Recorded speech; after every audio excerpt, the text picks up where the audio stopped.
प्रेमावेश प्रकट हो जाता है तो भगवत साक्षात्कार हो जाता है। पर प्रेमावेश प्रकट होने के पहले हमारी शरणागति पुष्ट होनी चाहिए। शरणागति पुष्ट होने के लिए सबसे पहला लक्षण है दैन्यता, निराभिमानिता। और यहां सबसे बड़ा दोष हमारे अंदर अभिमान ही है। मैं विद्वान हूं, मैं भगत हूं, मैं अमुक हूं, ऐसा। दीनता हमारे प्रभु के मार्ग में, प्रेम मार्ग में सबसे पहला लक्षण आना चाहिए। शरणागत भक्त का दैन्य स्वभाव होना चाहिए। जो जितना झुकता है वो उतना महान होता है। झुकने वाला ऐसा नहीं कि जिसके प्रति झुक रहा है वो महान है, ऐसा नहीं। जो झुक रहा है वो महान है। दैन्यता। दूसरा है निष्कपटता। हमारे प्रभु की शरणागति की पुष्टता के लिए, शरणागति के तो अलग भाव वर्णन, हमारी शरणागति पुष्ट रहे, नष्ट ना हो। भगवत शरणागति पुष्ट तो भगवत प्रेम निश्चित प्रकाशित होता है। उपासक को देखना चाहिए कि दैन्यता है कि अभिमान है हृदय में। दैन्यता का स्वरूप है किसी भी तरह से हमें गाली दी जाए, अपमान किया जाए, निंदा किया जाए, तिरस्कार किया जाए तो मुझे ऐसा ही लगे कि मैं ऐसा ही हूं, इसी का पात्र हूं। उसे दैन्यता कहते हैं। वाणी से हम माइक से बोलेंगे कि हम अधम हैं, बड़े नीच हैं, बड़े ऐसे हैं, ये भी दैन्यता की भाषा है। और हाथ जोड़कर प्रणाम मुद्रा में रहेंगे, ये भी दैन्यता की मुद्रा है। लेकिन यहां हृदय की दैन्यता को कह रहे हैं कि जब कोई दूसरा कहे तू नीच है, अधम है, पाखंडी है, दंभ करता है, भक्ति नहीं है, और अपने को सीधी बात ये लगे कि सही बात है, मैं ऐसा ही हूं, इसे दैन्यता कहते हैं। शरणागति हमारी जो विक्षिप्त हो जाती है, जो दोषयुक्त हो जाती है, जो पूर्ण नहीं हो पाती शरणागति, उसका कारण देहाभिमान, उसका कारण गुणाभिमान, साधनाभिमान, इनमें से कोई न कोई अभिमान होता है। इसलिए कह रहे सबसे पहला लक्षण बाबा की विचार में दैन्यता, और ये बहुत प्रिय है दैन्यता भगवान को। दूसरी है निष्कपटता। कपट नहीं रखना चाहिए। हरि और गुरुदेव, हरि गुरु चरण सेवा अनुसरहु, अर्चन बंदन संतत करहु, दास संतन कर सुख लाओ। हृदय में कम से कम एक जगह तो निष्कपटता आ ही जाए गुरुदेव भगवान से। पर ये बहुत छलिया मन है, ये सर्वज्ञ प्रभु से भी छल करना चाहता है, बहुत छलिया है।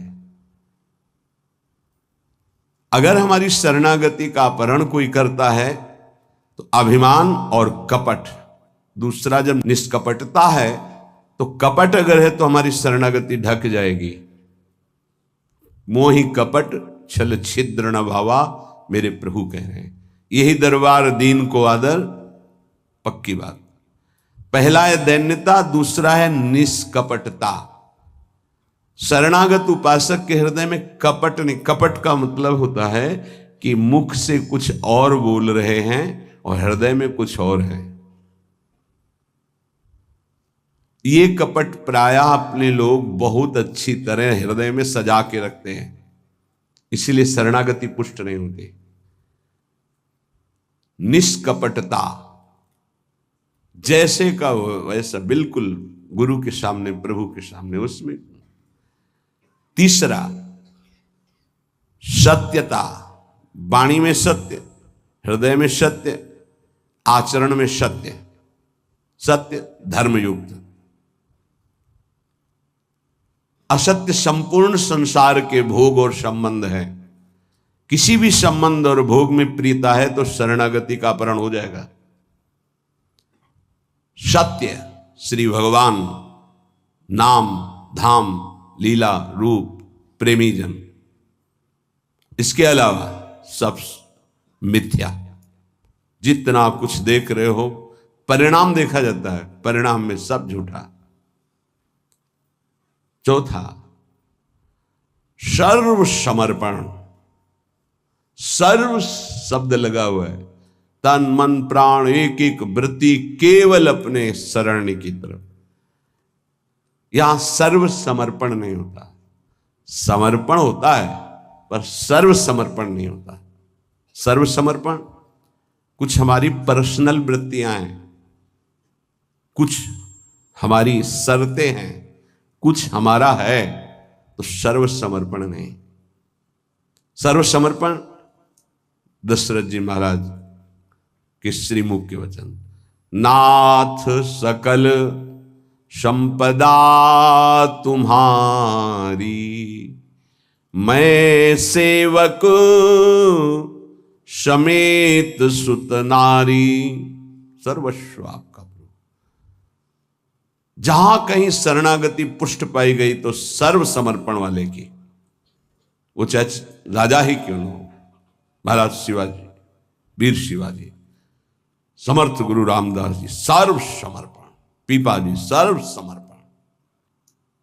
कैसा शरणागति पुष्टता का ये लक्षण, सर्व समर्पण। पीपा जी महाराज राजभाव में अपने सब राजवैभव के साथ गुरुदेव श्री रामानंदाचार्य जी के, तो वहां तो पार्षद खड़े रहते थे, सहज में ऐसे थोड़ी मिल सकते हैं। आप जाके प्रार्थना की, कह दो कि महाराज पीपा जी आए हैं और स्वामी जी के चरणों के दर्शन करना चाहते हैं, जाके सूचना दी, जाके कह दो कि हाँ राजा महाराजाओं की कोई आवश्यकता नहीं। स्वामी जी साक्षात भगवान का स्वरूप रामानंदाचार्य जी आए और उनका महाराज का आदेश है कि हाँ किसी राजा महाराजा की जरूरत नहीं। तो उनको लगा मेरे से कोई गलती हो गई। अच्छा, समस्त राज सैनिकों को, राज पोशाक को, सब, और एक साधारण को कहा कह दीजिए कि नीच पीपा दर्शन करना चाहता है श्री चरणों के। अधम पीपा स्वामी जी से कहा, स्वामी जी ने कहा कह दो यहां खड़े खड़े क्या करता है, और समीप में कुआं है वहां गिर जाए। आए और कहा आदेश है स्वामी जी का, वो समीप में कुआं है वहां आप जाकर के गिर जाइए कुएं में। जो आ गया, स्वामी जी बिल्कुल नजदीक पहुंच रहे कुएं के। स्वामी जी बिल्कुल अब पहुंच गए हैं, अगला कदम रोक दो, रुक जाओ, वापस आ जाओ।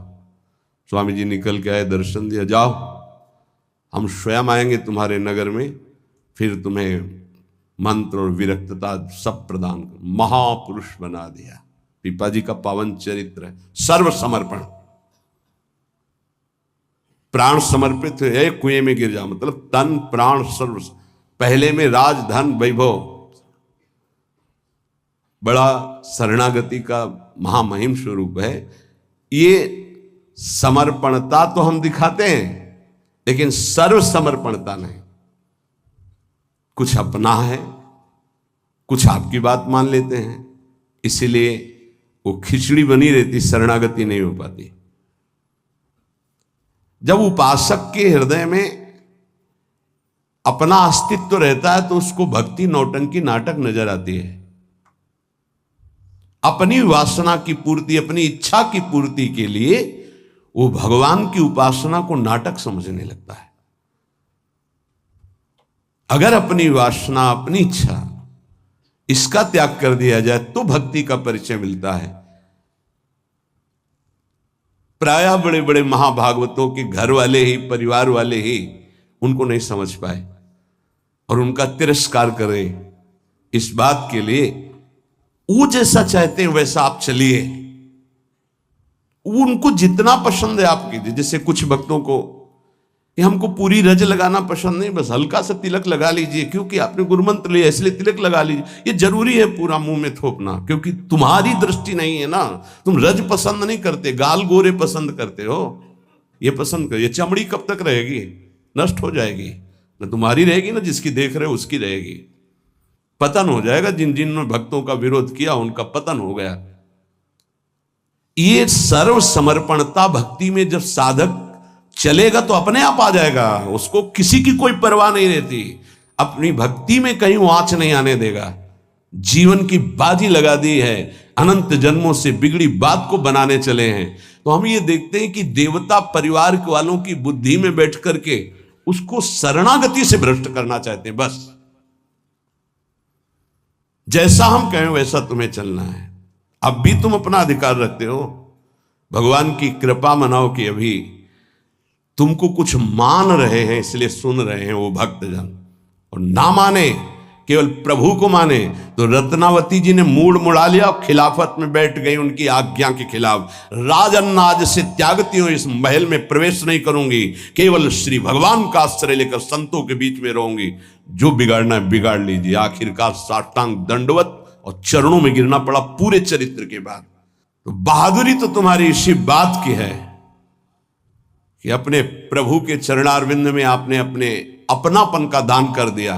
अब प्रश्न नहीं खड़ा होता, तुम साधना का स्वरूप क्या जानते हो? अरे चित्त प्रभु में लगा है, पूरा दिन हो गया उठे ही नहीं आसन से, भगवदाकार वृत्ति है आसपास सब। बड़े सिद्ध महापुरुष की बात कह रहे हैं, पूज्य श्री श्रीधर बाबा। इतनी रज होगी पूरे सिंहासन में, इतनी ऊंचाई से, क्योंकि परिक्रमा नजदीक का लिध है के। अब उनको शरीर की शुद्ध नहीं तो कब वो रज पूछे। मच्छरदानी लगी थी, मच्छर क्या पूरा हाथ चला जाए, और 10-5 छिपकली उस मच्छरदानी में चिपकी रहती थी। बस ऐसे घुस गए अंदर, बस पूरा कमरा कहीं जाला कहीं ये कहीं वो। जब बाबा इसे साफ, अरे नहीं भाई चलो तुम बाहर ऐसे रहने। जहां उनकी स्थिति है, कभी कभी ऐसी स्थिति देखी है कि जो वाणी से नहीं बोल सकते, ऐसी अनिर्वचनीय स्थिति। आंखों से अश्रुधारा, शरीर कांप रहा सैया पे, छूने की हिम्मत नहीं, चरण चापने गए, होश ही नहीं बाबा को, ओठ फड़फड़ा रहे हैं। कैसी भगवदाकार एकदम स्थिति। जब उपासक चित्त प्रभु से जुड़ेगा तो ये सब अच्छा नहीं लगता। बढ़िया संगमरमर, बढ़िया सैया, बढ़िया नहीं खान पान ते भावे है, नहीं कोमल वसन सुहावे है, सब विषय लगे ते खारा है, हरि आशिक का मग न्यारा है। क्या चल रहा है? ये दिमाग क्या कह रहा है? हर भाव हमारा केवल लौकिकता से जुड़ता है। भजन को क्या जाना है? लौकिकता सिद्धांत को भजन माना जाता है। इसीलिए यहां शरणागति की ये अलग कोटि से वर्णन कर रहे हैं बाबा। नहीं, नवधा भक्ति का जो वर्णन होता है ना, उसमें श्रवणम कीर्तनम स्मरणम, शरणागति को बचाने की बात, पुष्ट करने की बात, पूर्णता की बात। 5वां सर्वाधारता। कोई भी हो सबका आधार भक्त बन जाता है, घोर विषयी को भी रास्ता दे देता है। चलो ऐसे चलो भगवान के मार्ग। सच्ची कहते हैं, कोई अगर भक्तों के हृदय को जान जाए तो लूट ले, माला माल हो जाए, पर वो भगवान ऐसी सीमा रखते हैं कि तुम जान ही नहीं सकते हो। जैसे कोई फिसल के गिर गया है तो आप खड़े होके नहीं उठा सकते हो, फिसल के गिरने वाले की गिरने की स्थिति में पहुंचना पड़ा, वैसे ही झुक के, वैसे ही गिर के, फिर उसे उठा करके फिर खड़ा किया गया।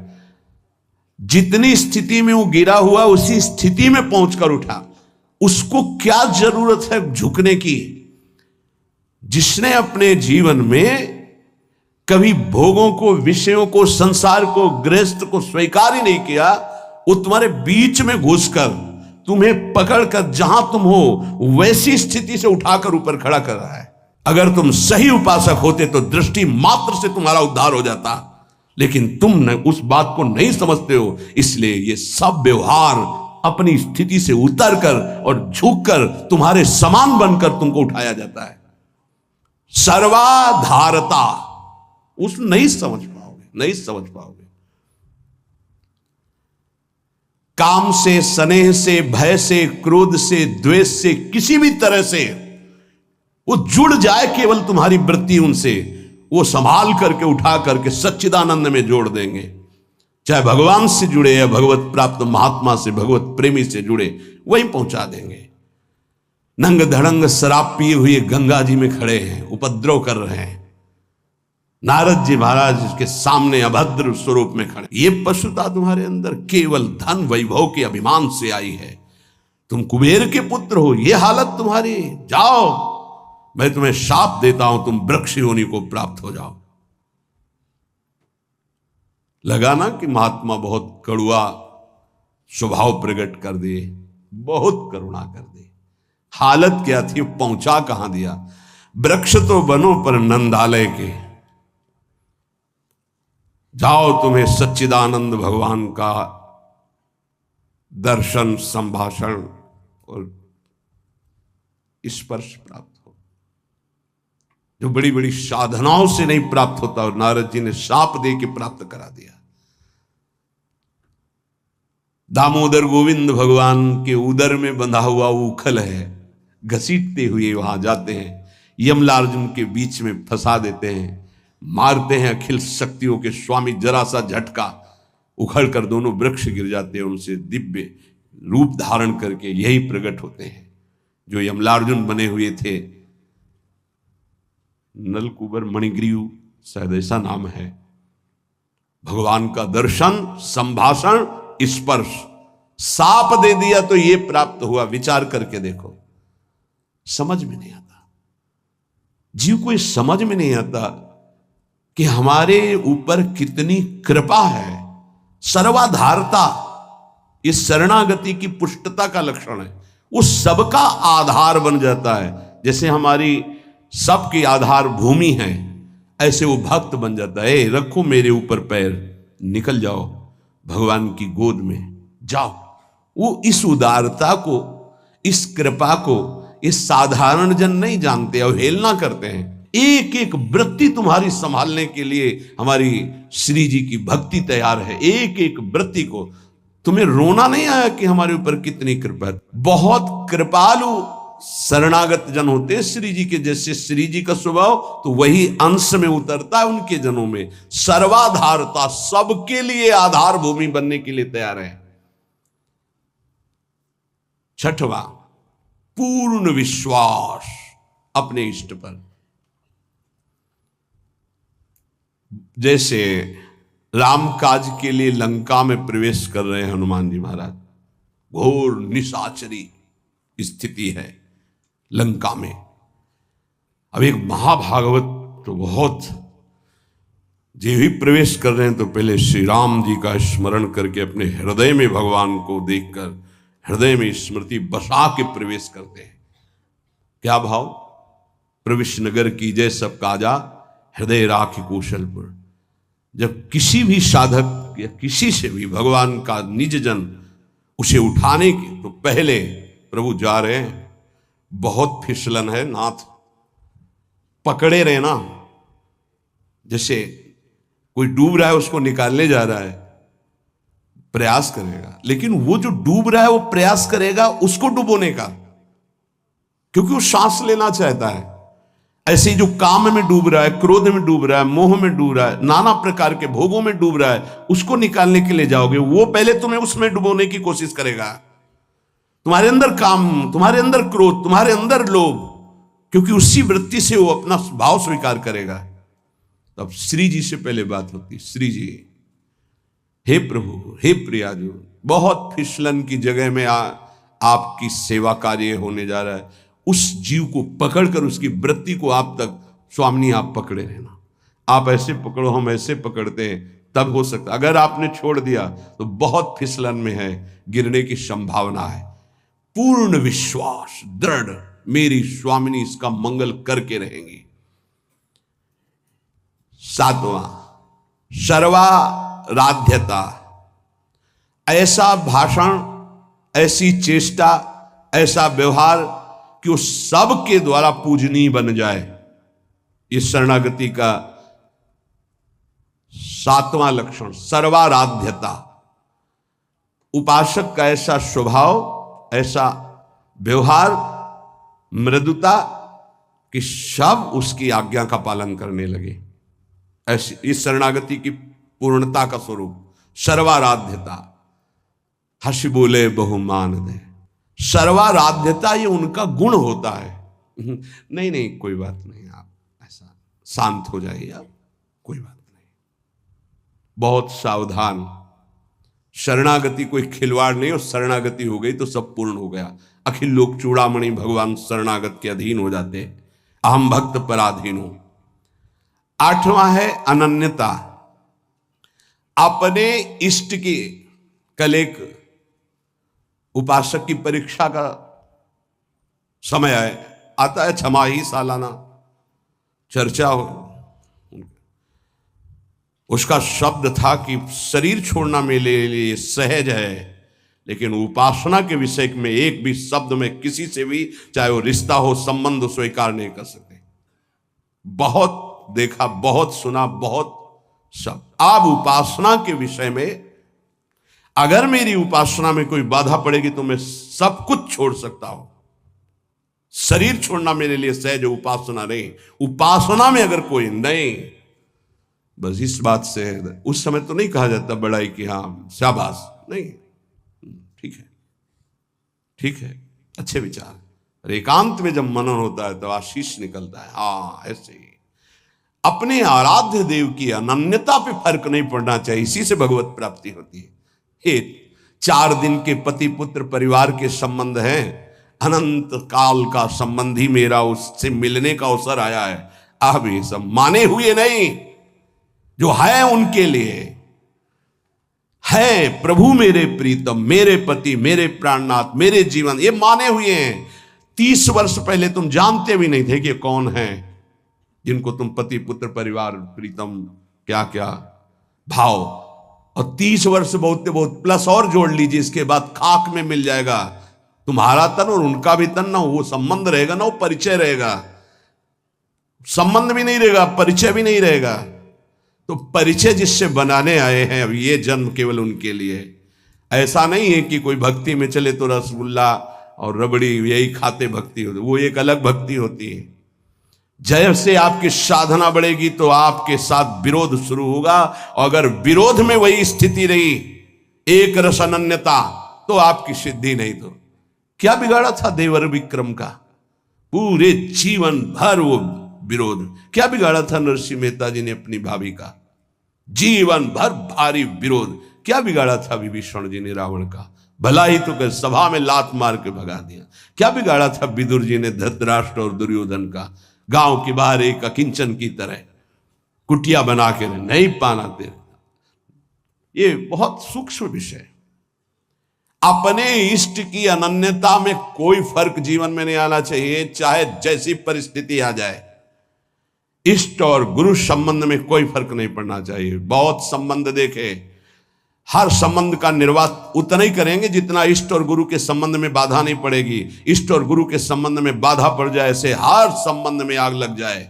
जाके प्रिय न राम वैदेही तजिए ताहि कोटि वैरिशम जद्यप परम सनेही। अगर अपने को समझता है कि मेरे द्वारा भरण पोषण होता है, जात से तेरा पानी भी नहीं पिएंगे, देखते हैं शरीर चलता है नहीं। निकल करके हम चौराहे पे बैठ जाते, देखते हैं विश्वंभर मुझे रखता है कि नहीं। वो अनंत ब्रह्मांडों का सृजन करने वाला एक क्षण में सब कुछ ठीक कर देगा। क्या चरित्र भक्तों के ऐसे ही मनोरंजन के लिए नहीं पड़े जाते? ये आदर्श है। महाजनों गतेन सा पंथा। रत्नावती जी के लिए मारने के लिए क्या उपाय नहीं किया माधव सिंह ने। मैं राजा हूं, मेरी ये रानी, और ऐसा उद्दंडता, मूड़ मुड़ा के संतों के बीच में बैठना। सीम की चाप सके को तासु बड़ रखवार रमापति जासु।